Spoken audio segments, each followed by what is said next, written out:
হরে কৃষ্ণ সুধী ভক্ত সজ্জন, আজকে আমি আপনাদের এমন একটি তীর্থস্থান দর্শন করাবো যে তীর্থস্থান সম্পর্কে অনেকেই অবগত আছেন এবং ম্যাক্সিমাম মানুষই আপনারা জানেন না যে চৈতন্য মহাপ্রভুর মায়ের বাড়ি ছিল বাংলাদেশে। অর্থাৎ সচিমাতার যে বাড়ি বা সচিমাতার যে জন্মস্থান সেটা কিন্তু বাংলাদেশের সিলেট বিভাগের হবিগঞ্জ জেলায়, এবং এই জায়গার নামটাই হচ্ছে সচিমাতা ধাম বা বড়গাঁও গ্রাম বলে। তো মিরপুরের পাশে ওই জায়গাটা।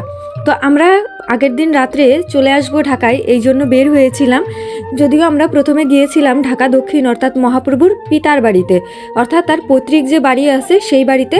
ওটা হচ্ছে সিলেটে ঢাকা দক্ষিণ, সিলেট শহর থেকে 35 কিলোমিটার দূরে গোপালগঞ্জ উপজেলার ঢাকা দক্ষিণ ইউনিয়নে অবস্থিত। ওই জায়গা গেলে যে কোনো ব্যক্তিকে বললে অটোতে বা সিএনজিতে আপনারা যেতে পারবেন। তো সেখানে থেকে আমরা রওনা দিলাম শ্রীবাস অঙ্গনের উদ্দেশ্যে। এখন শ্রীবাস অঙ্গনে যাওয়ার পরে আমরা জানতে পারি যে ওখানে এক্সট্রা প্রসাদ নেই। আসলে ওটা একটু গ্রামের ভিতরে, তো গেলে আগে থেকে জানাতে হয়। কিন্তু তারপরেও প্রভুরা অনেক প্রচেষ্টা করে আমাদের প্রসাদের ব্যবস্থা করে দেন। এর পরবর্তীতে আমাদের প্রথমে উদ্দেশ্য ছিল যে আমরা ঢাকা দক্ষিণ যাব, অর্থাৎ মহাপ্রভুর বাড়ি এবং মহাপ্রভুর মায়ের বাড়ি। কিন্তু আমরা বুঝতে পারিনি যে দুইটা দুই ডিস্ট্রিক্টে এবং দুইটা দুই জায়গায়। তো এরপরে আমরা এইদিকে আমাদের জন্য সচি অঙ্গনে অনেক রান্না করা হয়েছে, প্রসাদ তৈরি করে রাখা হয়েছে, রুম রেডি করে রাখা হয়েছে। কিন্তু আমরা প্রথমে বলে দিয়েছি যে আমরা আর আসতে পারছি না, আমরা বুঝতে পারিনি যে দুইটা এতটা দূরে। কিন্তু পরবর্তীতে যখন আমরা শ্রীবাস অঙ্গনে গিয়েছি, ওখানে যেয়ে দেখি যে আমাদের জন্য প্রসাদ নেই। আসলে এটা সচিমায়ের লীলা কিনা বুঝতে পারলাম না, যে তার ধামের প্রসাদ আমরা পাচ্ছিলাম না বলে সে আমাদের জন্য প্রসাদের ব্যবস্থা সব জায়গাতেই বন্ধ করে দিয়েছে। তো যাই হোক, এরপরে আমরা আমাদের ভুল বুঝতে পারি এবং বলি যে না, আমরা অবশ্যই যাব সচি অঙ্গনে। তো এরপরে আমরা রাত্রে ওখানে রওনা দিই এবং আস্তে আস্তে রাত প্রায় 9টা বেজে যায়, তখন মন্দির সব বন্ধ হয়ে যায়। আমরা প্রচণ্ড পরিমাণে ক্লান্ত ছিলাম। যখন জাস্ট মন্দিরের এরিয়ার ভিতরে ঢুকেছি, আমার সাথে যে সবাই ভক্তি জীবনে ছিল তা না, কিন্তু যারা ভক্তি জীবনের বাইরে ছিল তারা পর্যন্ত বলছে আজকে এখানে থেকে যাব, এখান থেকে যাব না। অর্থাৎ আমরা সিলেটে ট্যুরে গিয়েছিলাম 2 দিনের জন্য, কিন্তু সেখানে আমরা 5 দিন থেকে এসেছি, অর্থাৎ এক্সট্রা আরও আমরা 2 দিন বেশি থেকে এসেছি। তো এটাই হচ্ছে আসলে, এই জন্যই বলা হয় যে শ্রীহট্ট বা সিলেটকে যদি দ্বিতীয় মায়াপুর নবদ্বীপ বলেন তাহলে কিন্তু ভুল হবে না। কারণ এখানে আমাদের যে পঞ্চতত্ত্বের বা কলিযুগে চৈতন্য মহাপ্রভুর যত লীলা আছে বা যত পার্শ্বদগণ আছে, অনেকের জন্মভূমি হচ্ছে এই সিলেট। তো এই কারণে আমরা পরবর্তীতে সেই সিলেট মন্দিরে থেকে যাই এবং ভোরবেলা আমরা মঙ্গলারতিতে অংশগ্রহণ করি। এরপরে এইখানে যত ভক্ত আছে তারা সবাই প্রতিদিন 64 মালা জপ করে। ইভেন এখানে যে ঘোড়াকে দেখছেন সে কিন্তু সম্পূর্ণ প্রসাদভোজী, অর্থাৎ সে তার ঘাস পাতা এগুলো খাবার খায়, পাশাপাশি সে মন্দিরের সবাই যখন যে প্রসাদ দিচ্ছে সে তখন সেটাই পাচ্ছে। তার নাম হচ্ছে উদ্ধব, এবং আপনি যদি তার কাছে গিয়ে হরিবোল বা হরে কৃষ্ণ বলে উদ্ধব বলে ডাক দেন, সে দৌড়ে আপনার দিকে চলে আসবে বা সরে আপনার কাছে চলে আসবে।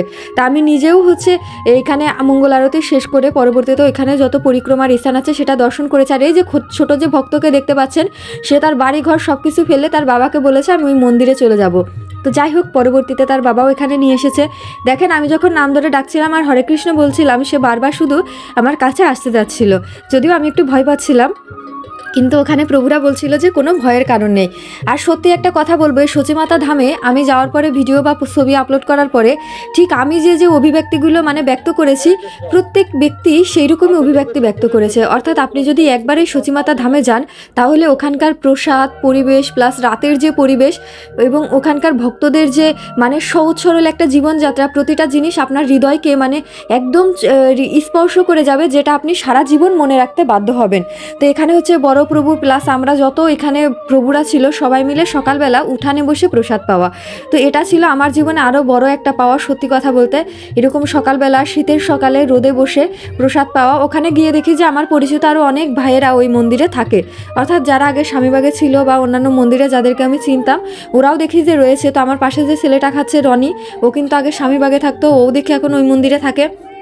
যদিও ওকে আমি ছোট ভাইয়ের মতো ভালোবাসি, ওকে দেখে ওখানে আমি প্রচণ্ড পরিমাণে খুশি হয়ে যাই। এরপরে আমরা সবাই মিলে ওখানে বসে প্রসাদ পাচ্ছিলাম।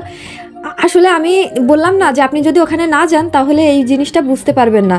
এবং ওই জায়গা যে আমাদের একটা গোপাল আছে, অর্থাৎ সচিমাতা ধামে একটা গোপাল আছে, সেই গোপাল যদি আপনি দর্শন করেন, আপনার মনে হবে যে যেন স্বয়ং গোপাল সেখানে বসে আছে বা সেই গোপাল যেন ঘুরে বেড়াচ্ছে। তো আসলে রাত্রে আমরা যখন গিয়েছিলাম, তারপরে আমরা অনেক রাত পর্যন্ত ওই ধাম ঘুরে বেরিয়েছি, অন্ধকারের ভিতরে চাঁদের হালকা হালকা আলো। তো এই যে ওই জায়গায় যে একটা ফিলিংস আসে, এবং মন্দিরের পিছনেই হচ্ছে অনেক বড় একটা চা বাগান, আর চা বাগানটা দেখতে না পুরোটা মনে হবে যে গিরিরাজ পর্বতের মতো। মানে এটা একটা অদ্ভুত বিষয়। আর চারপাশে একদম খোলা মাঠ, মানে প্রকৃতির যে একটা পরিবেশ, সেটা আপনাকে সাধন ভোজন এবং ওইখানে যে মালা জপ করে যে শান্তি পাচ্ছিলাম, আসলে অন্য কোথাও গিয়ে ওইটা মনে হয় পাচ্ছিলাম না। আর মনে হচ্ছিল যেন চৈতন্য মহাপ্রভু এখানেই অবস্থান করছেন তার মায়ের কাছে। আর ওইখানকার যে প্রসাদের স্বাদ এবং যে অতিথি আপ্যায়ন প্রভুদের, আমার বারবার মনে হচ্ছিল আমি যেন আমার মায়ের বাড়ি এসেছি। তো সেই কথাটা আমি বলছিলাম, আমার এখানে পতিত প্রভু ছিল, উনি সব আমাদের জন্য অ্যারেঞ্জ করেছিল।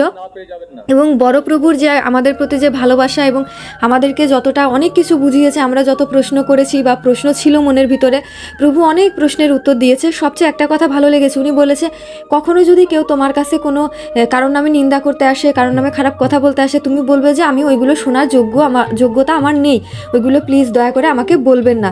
তো আসলে এই জিনিসটা যদি আমাদের ভিতরে থাকে, আমি জানি হয়তো বা আমাদের ভক্তিটা আরও বেশি বৃদ্ধি পাবে, এই বিনয়ী ভাবটা। তো যাই হোক, ওখানে এই যে গোশালা আছে, তারপরে আমি গোপালকেও আপনাদের দর্শন করিয়ে দিলাম। এমনকি আমরা যে রুমে ছিলাম, রুমের পিছনেই হচ্ছে চা বাগান, সম্পূর্ণটা দর্শন করিয়ে দিলাম।